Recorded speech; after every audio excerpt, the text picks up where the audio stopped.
Olá, sejam bem-vindos à nossa série Weekly Thoughts, que está de regresso com uma segunda temporada e com um formato ligeiramente diferente. Vamos alargar estes pensamentos semanais aos conselheiros e também aos membros da Empower Brands Community e vamos começar com o Pedro Monteiro. Ele é conselheiro da Empower Brands Community, é também o diretor de estratégia da DDB Portugal. E Pedro, antes de mais, muito obrigada por estares connosco. Obrigado eu. Não se esqueçam já agora de subscrever o nosso canal para ficarem a par não só da Weekly Thoughts, mas também de todas as outras nossas séries. Pedro, vamos começar. Tu tens 3 temas, selecionaste 3 temas. Eu iria pegar numa palavra que te deu que pensar esta semana, a palavra relevante, que é também uma palavra que nos diz muito e que diz muito do trabalho da nossa casa. Várias vezes que reunimos no âmbito da EBC, essa palavra veio para cima da mesa. É uma palavra que todos valorizamos e que todos procuramos. Tem valor de mercado, digamos assim, e cada vez mais terá. Mas é uma palavra sobre a qual vale a pena pensar nos dias que correm. Não apenas pelo seu valor útil, mas também pelos ensinamentos que ela nos pode dar. E, de facto, quando eu estava a preparar-me, depois de ter recebido o teu convite para participar nesta Weekly Thoughts, quando estava a preparar-me e tive o cuidado de ler a pequena sinopse que partilhaste comigo por mail para perceber qual é que era o perfil desta rubrica, e deparei mais uma vez com a palavra relevante e pensei, por que não esmiuçar esta palavra? Por que não analisá-la um bocadinho? E que, de facto, ela revelou-se muito rica e, ao mesmo tempo, muito útil também.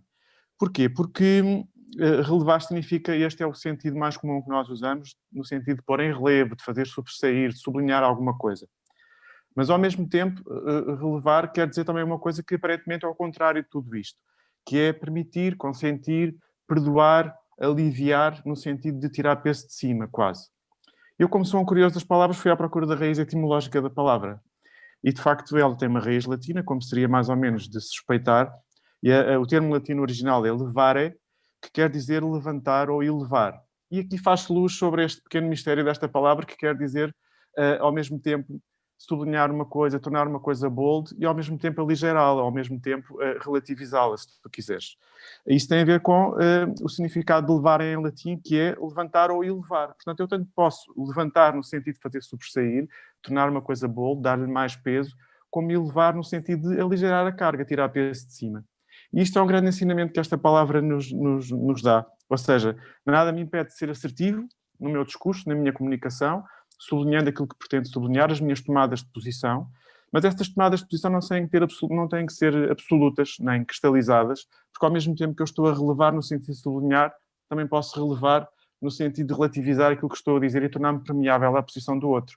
Eu acho que isso nos dias que correm, quando nós passamos a vida cada vez mais entrincheirados na nossa barricada, não é? Em tomadas de posição muitas vezes absurdamente fundamentalistas, é uma boa maneira de pormos as duas partes a dialogar usando esta palavra relevar, que é uma moeda de duas faces, digamos assim. Portanto, estamos todos polarizados, eu acho que polarizados demais, sobretudo em determinados assuntos, e acho que todos tínhamos muito mais a ganhar se usássemos mais vezes esta palavra e sobretudo, fazendo uso do seu duplo significado, da sua riqueza polisémica, digamos assim. E acho que sim, tens razão. Vivemos tempos em que, se calhar, esta palavra tem que ter exatamente essas duas leituras, essas duas facetas têm que estar muito presentes. Trouxeste também um tema, trazes também para esta nossa conversa, este comentário semanal, um jogo que se chama Among Us. Eu não conhecia, nós falámos os dois ao telefone sobre aqueles que seriam os temas para esta nossa Weekly Thoughts, mas é um jogo que tu também acabas por te interessar por ele, porque também estabelece um paralelo com aquilo que se está a passar, nomeadamente ao nível da política, ao nível daquilo que têm sido as figuras que têm assumido uma importância política nos dias de hoje no mundo. É verdade, o segundo tema é um jogo, é um videogame, está completamente na ordem do dia, é o jogo do momento, de facto. Eu dei por ele através da minha filha adolescente e foi até com alguma surpresa que percebi que a minha filha do meio, que já é universitária em fim de curso, também conhecia o jogo e também o jogava. E ao que parece, cada vez há mais gente a jogar este jogo e ele já conta com 141 milhões de pessoas a jogá-lo em todo o mundo, em simultâneo, portanto os números já são assombrosos. O jogo nasceu em 2018, chama-se Among Us. Curiosamente foi lançado sem ter grande sucesso e agora, corridos estes 2 anos, de repente dá-se uma explosão e o jogo vai tornar-se, e está a tornar-se cada vez mais viral. Eu acho que é o jogo do momento, mas é também, se calhar, a metáfora do momento. Porque, como tu dizias, este jogo, já vamos falar um bocadinho dele mais em detalhe, para quem não o conhece, eventualmente alguns já o conhecerão. É um retrato muito fiel e arrepiante, se tu quiseres, do que está a passar à nossa volta em termos políticos, no que respeita aos líderes mundiais e aos fenómenos crescentes de populismo e que têm levado ao poder figuras muito questionáveis, como todos sabemos. Eu estou falando um bocadinho do jogo e para perceber como se pode estabelecer um paralelismo tão arrepiante entre a ficção e a realidade. Neste caso, entre um jogo e a realidade. O jogo chama-se Among Us e é um jogo multiplayer, podem jogar vários jogadores em grupo, e os jogadores são tripulantes de uma nave espacial. A bordo dessa nave espacial, além dos tripulantes humanos, está um tripulante alien, portanto, alguém que se intrometeu e que está lá indevidamente, não teria legitimidade para estar. Esse alien é um impostor cujo principal objetivo é sabotar a missão da nave e, portanto, uma das formas que tem de o fazer é eliminar sucessivamente tripulantes, mata-os. Por sua vez, o papel dos jogadores é zelar pelo funcionamento da nave, pelo bom sucesso da missão, e para isso vão recebendo pequenas tarefas de manutenção da nave que vão cumprindo zelosamente. Nunca sem saber quando é que lhe aparece pelas costas o impostor e os mata. O jogo torna-se ainda mais interessante neste paralelismo quando olhamos para as suas regras e percebemos que, sendo o objetivo dos jogadores humanos desconfiar de alguém e denunciar essa pessoa como sendo o impostor, isto gera aqui uma dinâmica de grupo muito interessante, uma dinâmica de interação de grupo muito interessante. É possível que um jogador, por iniciativa própria, quando vê alguém tombado no chão, quando vê um morto, um cadáver, convocar uma reunião de emergência. Essa reunião de emergência tem lugar no âmbito da dinâmica do jogo numa sala de chat, portanto, os jogadores podem falar entre si trocando mensagens, e gera-se aqui um debate, que é uma discussão muito interessante, que tem a ver com a opinião de cada um sobre quem são os impostores. Porque pode haver mais do que um, no limite podem até ser 3, tem a ver com o número de jogadores que estão a participar. Ora, este debate, que é sempre muito interessante do ponto de vista da comunicação, porque eu tenho que estar muito atento àquilo que os outros dizem, aos sinais, perceber se estão a fazer bluff, se não estão a fazer bluff. Eu próprio posso ser um impostor e estar a fazer esse mesmo bluff no sentido de dissimular a minha posição e ter um comportamento falso, no fundo. Fica ainda mais interessante quando eu fiz essa pesquisa, fui à procura de tutoriais sobre o jogo e às tantas encontrei um blogger que dava algumas recomendações sobre como deve comportar-se o impostor no contexto destas reuniões de emergência. No fundo, como é que ele deve comportar-se para sair bem sucedido, isto é, conseguir sabotar a missão e eliminar até ao último os tripulantes. E as recomendações são arrepiantes, podiam ser recomendações dadas por um spin doctor a um desses populistas que estão a liderar muitos dos países com a predominância internacional que nós sabemos terem. E vou falar de algumas dessas recomendações e vou partilhar contigo. Não falo até porque demais, ajuda um bocadinho as pessoas a perceberem, não é? Ajuda, exatamente. Não falo demais, se o fizer acabará por tornar-se salvo de maior suspeição, que jeito que isto dá em determinados debates, não é? Em vez de acusar as pessoas, esta é uma delícia, em vez de acusar as pessoas, apoia os jogadores que culpam a pessoa errada. Isto dá um jeitão, não é? Mais oportunista do que isto é muito difícil. Vimos vários casos já na política. E nós vimos isto acontecer na vida real. Esta é menos surpreendente, mas ainda assim muito eficaz. Prepara um bom alibi para cada discussão, ainda que esses alibis muitas vezes nos deixem, a quem tem algum discernimento e algum espírito crítico, de cabelos em pé, não é? Como é que esta pessoa pode evocar isto para se desculpar? Esta também é muito interessante. Seja breve e claro nas suas respostas. Explicar demasiadas coisas pode voltar-se contra si. Quantos fazem isto? Que é, não me vou expor muito, vou estar calado, vou dar respostas secas, vou dar não respostas, que no fundo é uma forma de não me expor a uma explicação e com isso me defender. Tudo isto faz parte desta forma de ser impostor na política e na vida real. E esta é a cereja em cima do bolo, é a última recomendação que ele faz e diz, perto do fim, não há problema em acusar alguém espontaneamente para reduzir as atenções sobre a sua pessoa. Portanto, o golpe mesmo de misericórdia no fim, bem cobarde, muito pouco corajoso, que é agora à queima-roupa, sem que os outros possam ripostar, eu vou acusar alguém e já não corro tanto risco, já não estou tão exposto. Isto é uma metáfora arrepiante do que nós vamos assistindo pelas televisões, enfim, pela internet, por variedíssimos canais, do que se vai passando no mundo em relação a alguns líderes. Arrepiante também existir um jogo, não é? Que faz um bocadinho também esta... Exato, eu pergunto-me até se o sucesso do jogo, num plano inconsciente, não tem a ver com isto, não é? Reproduzir Exato. tão bem coisas que estão a passar à nossa volta e, no fundo, o jogo desafia-nos a tomar o papel do bom e do mau. Então, posso ser um jogador legítimo e tentar denunciar um impostor, é esse o objetivo, como ser um impostor e recorrer a todos os expedientes, a maus expedientes, a expedientes eticamente muito reprováveis, para chegar bem sucedido à minha missão, que é sabotar a nave. Já agora, há mais uma ou duas regras do jogo que jogam a favor, neste caso, do impostor e que também revelam muito, não só a forma oportunista como estes impostores na vida real se perpetuam no poder, porque sabem muito bem aproveitar os próprios recursos que o poder lhes dá. E neste caso, quem é impostor na nave tem acesso a corredores que são, no fundo, shortcuts, que me permitem passar de uma sala da nave para a outra de modo muito furtivo e muito rápido, sendo que os tripulantes humanos não podem usar esses corredores. Portanto, temos aqui um jogo que é muito desequilibrado ao mesmo tempo. E na vida real também é assim. Nós não temos, enquanto cidadãos, as mesmas ferramentas para lutar em igualdade de circunstâncias, muitas vezes, com a exposição mediática daquelas pessoas, com os recursos que eles têm ao seu dispor. Portanto, um jogo certamente... Para explorar, se calhar, no sentido, enfim, de olhar para ele com alguma atenção, vendo a realidade através dele. É isso. Eu diria que há demasiados isso. impostores among us neste momento e que o nosso papel, enquanto tripulantes desta grande nave que é o mundo, é denunciá-los. Exatamente, exatamente. Fica aí esse pensamento, que espero que não fique apenas no éter, que se transforme em ação também, não é? Eu espero que sim. Joguem, Pedro, adiram ao jogo se não o conhecem, mas pensem nele também. Por último, é um tema que tu nos trazes, aliás, um tema que eu diria que é um hot topic atualmente, não é? A questão do teletrabalho. Um tema que é um bocadinho mais alongado e daí também o ter deixado para o final. Tu pegas aqui num estudo que o Expresso revelou e que, enfim, vem no fundo comprovar aquilo que, como tu dizes muito bem, é um bocadinho o feedback ou o eco que nós ouvimos um pouco por todo lado, não é? Empregadores a olhar de forma muito positiva para o teletrabalho, os próprios colaboradores também a ver neste teletrabalho um certo conforto e uma certa vantagem para a vida familiar, mas tu tens uma opinião contrária e não só tens uma opinião contrária no sentido em que achas que não estão a ser levantadas as questões certas em relação a este tema.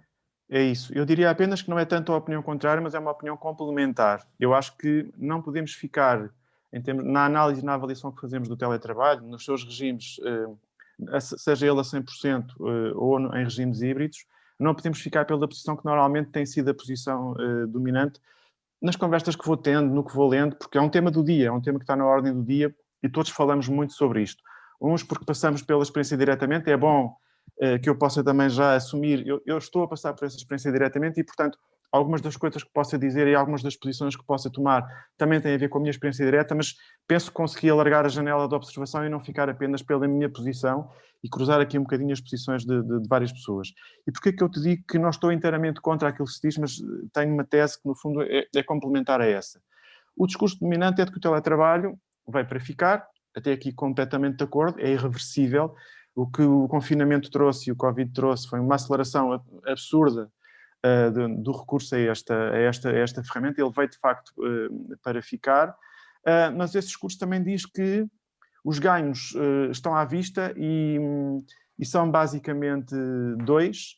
A produtividade, em muitos casos, subiu. Do que eu vou ouvindo, pode haver um ou outro caso de exceção em que a produtividade não é percepcionada como tendo aumentado, mas a esmagadora maioria das pessoas reconhece que sim, que a produtividade aumentou, e diz também que exatamente porque a produtividade aumentou, isso é excelente, não há gestor, não há empresário que não registre isso com satisfação, diz-se logo que então o que temos que fazer, este é o meu problema agora, é como é que eu vou adequar os recursos que tenho a esse grande desafio do teletrabalho, e para isso eu preciso de novas competências, as pessoas têm que adquirir competências na área da literacia digital, muitas delas não estão preparadas para trabalhar com estas ferramentas e ainda estão de forma coxa, digamos assim. E por outro lado há pessoas que é preciso requalificar mesmo, porque determinadas funções poderão deixar de fazer sentido, então eu tenho que as trazer para esta nova realidade. Eu continuo a estar inteiramente de acordo com isto e não estou a dizê-lo com um pingo de ironia. Estou completamente de acordo com isto. Eu acho é que olhar para isto desta forma é curto. É curto. De qualquer forma... Tu achas que é uma forma muito cómoda, não é? De olhar é cómodo, para eu acho que estamos todos, e é curioso, ainda bem que disse isso agora, porque esta comodidade, esta forma cómoda de olhar para isto, também existe do outro lado, do lado dos colaboradores.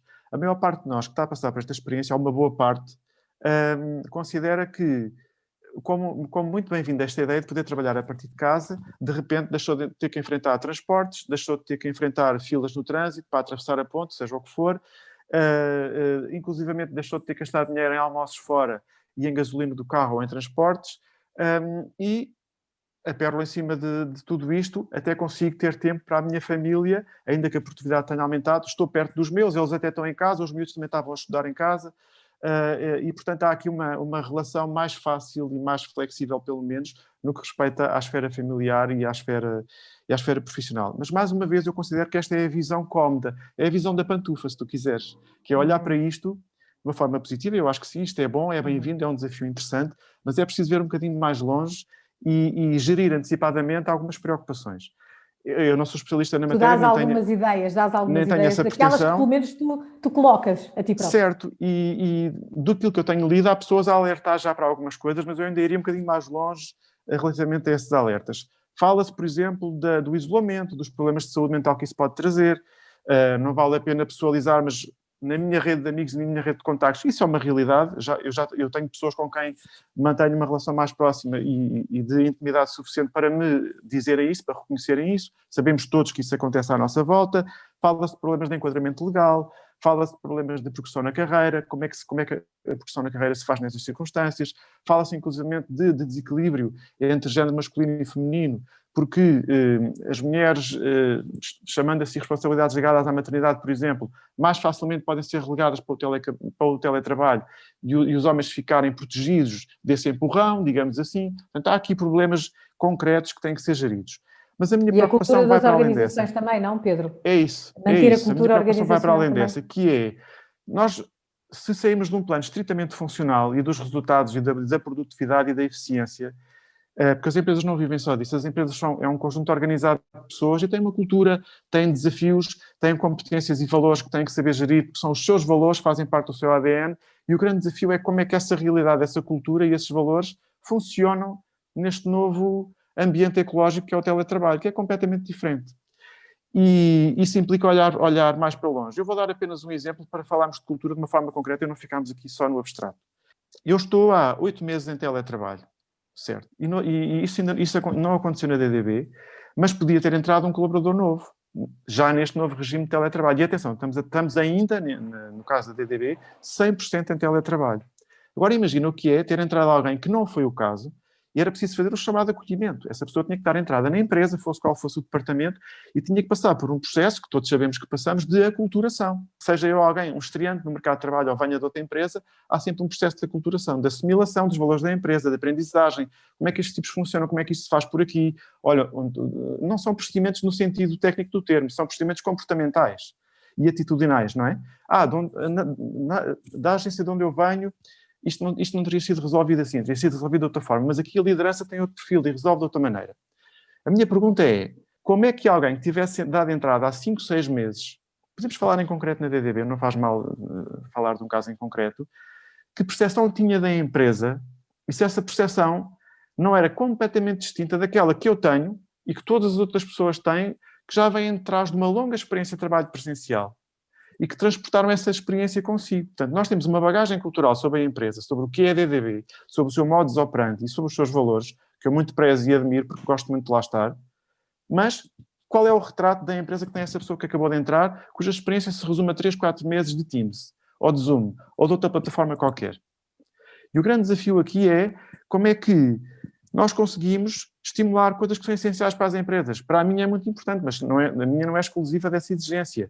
Como é que nós pomos a inovação? Como é que pomos a trabalhar a criatividade dentro dessas ferramentas? Porquê? As coisas funcionam, todos sabemos quem passou por isto, de forma muito mais estanque. Eu deixo de falar de forma aberta. Eu já não estou em open space como estava fisicamente na DDB. Eu estou em canais fechados, por assim dizer, estanques, sem prejuízo de haver reuniões gerais em que possam estar todos, mas que acontecem muito espaçadamente. E os processos e as relações passam a ser geridos de forma muito mais linear e muito mais estanque. A possibilidade de, espontaneamente, Quando isso não era até esperado, dar um contributo, fazer um contraditório, entregar um ponto de vista diferente. Isso, embora não seja impossível de todo, mas está muito mais limitado. Depois outra questão é a questão da liderança. Nós precisamos de mudar mesmo de paradigma, porque não basta pensar assim, ok, eu mudo para teletrabalho ou mudo para um regime híbrido, fantástico, a minha produtividade vai aumentar e até os meus custos, enquanto empresário ou enquanto empregador, podem diminuir. Se calhar consigo diminuir as instalações, se calhar tenho menos custos com consumíveis, tudo boas notícias.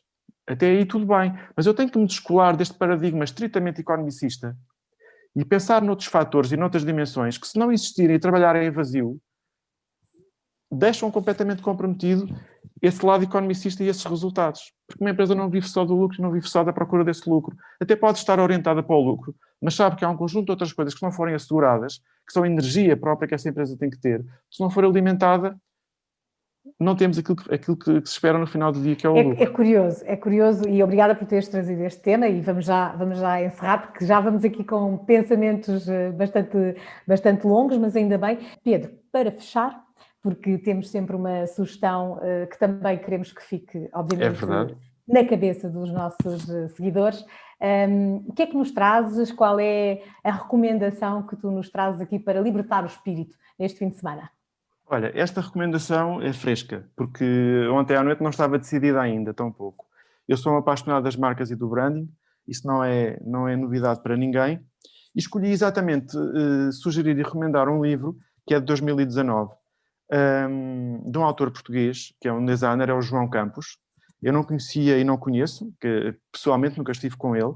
O livro dá algumas notas biográficas sobre o autor em questão, é um designer, tem formação também em marketing, uma pós-graduação, é alguém que também dá aulas, tem o seu próprio estúdio, onde trabalha marcas aos mais variados níveis para clientes de referência. E o livro pareceu-me muito interessante, chama-se Marca Positiva, um olhar sobre as marcas, as pessoas e a felicidade. Já tem aqui um conjunto de ingredientes que eu acho que são de valorizar e são apetecíveis. E o livro começa por ter uma grande virtude. Em primeiro lugar, e eu sou alguém que vem com muitos anos de copywriting em cima e, portanto, sou muito atento e muito preocupado com essas coisas. Está bem escrito. E, embora o tema me apaixone, é verdade que isso não é tão comum assim de encontrar em livros deste campo do conhecimento. Alguns estão razoavelmente bem escritos, outros muito bem escritos, é verdade, também os há, mas também encontramos muita coisa, às vezes, muitas obras, muitos textos a falarem de coisas interessantes, mas mal escritos, com um mau português. Não é o caso. Estamos a falar de alguém que é muito claro a expor as suas ideias, muito estruturado, consegue encontrar as palavras interessantes para o momento certo, e isso torna a leitura muito saborosa e muito fácil. Portanto, a leitura também é recomendada por causa disso. Depois, percebe-se que há alguém, e eu acho que isso é de valorizar, que tem um profundo amor pelas marcas, mas consegue falar das marcas com muito rigor. É tão apaixonado pelas marcas quanto rigoroso sobre aquilo que acha que pode dizer acerca delas e sobre as recomendações técnicas e profissionais que faz. Em terceiro e último lugar, é um livro que consegue ter bastante bagagem do ponto de vista académico, sem nunca ser maçudo. O livro lê-se muito bem de uma ponta à outra. Eu estou a ser um bocadinho mentiroso porque eu não li de uma ponta à outra. Estou a meio da leitura, mas vou prometer a mim mesmo que eu vou concluir porque o livro merece isso. Agora, é de facto um livro que consegue conjugar conhecimento com amor à camisola, com amor ao métier, de uma forma muito interessante, com exemplos que são muito experienciais da vida profissional do próprio autor e, portanto, são exemplos muito vivos e muito interessantes, atualíssimos, e isso torna a leitura do livro muito interessante. Eu recomendo. Eu já li uma quantidade grande de livros sobre branding, sobre marcas, e já podia, por assim dizer, estar a ler mais este e pensar assim, ok, mais um que fala do mesmo e que diz o mesmo. Não é exatamente assim, é um livro que entrega uma perspectiva bastante interessante sobre o desafio que as marcas ainda têm pela frente. Queremos ver a capa, podes partilhar. Ok, vou partilhar. Marca positiva. Fica a sugestão de leitura do Pedro Monteiro. Pedro, muito obrigada mais uma vez por ter estado connosco neste Weekly Thoughts. Os teus pensamentos vão ficar por aí, a dar que pensar, passo aqui o pleonasmo, mas é propositado, a dar que pensar durante o fim de semana. E regressamos com mais um episódio, sempre com um novo convidado. Obrigada, Pedro, bom fim de semana. Nada, eu que agradeço e muito gosto em estar aqui. Obrigada. Bom fim de semana também. Obrigada.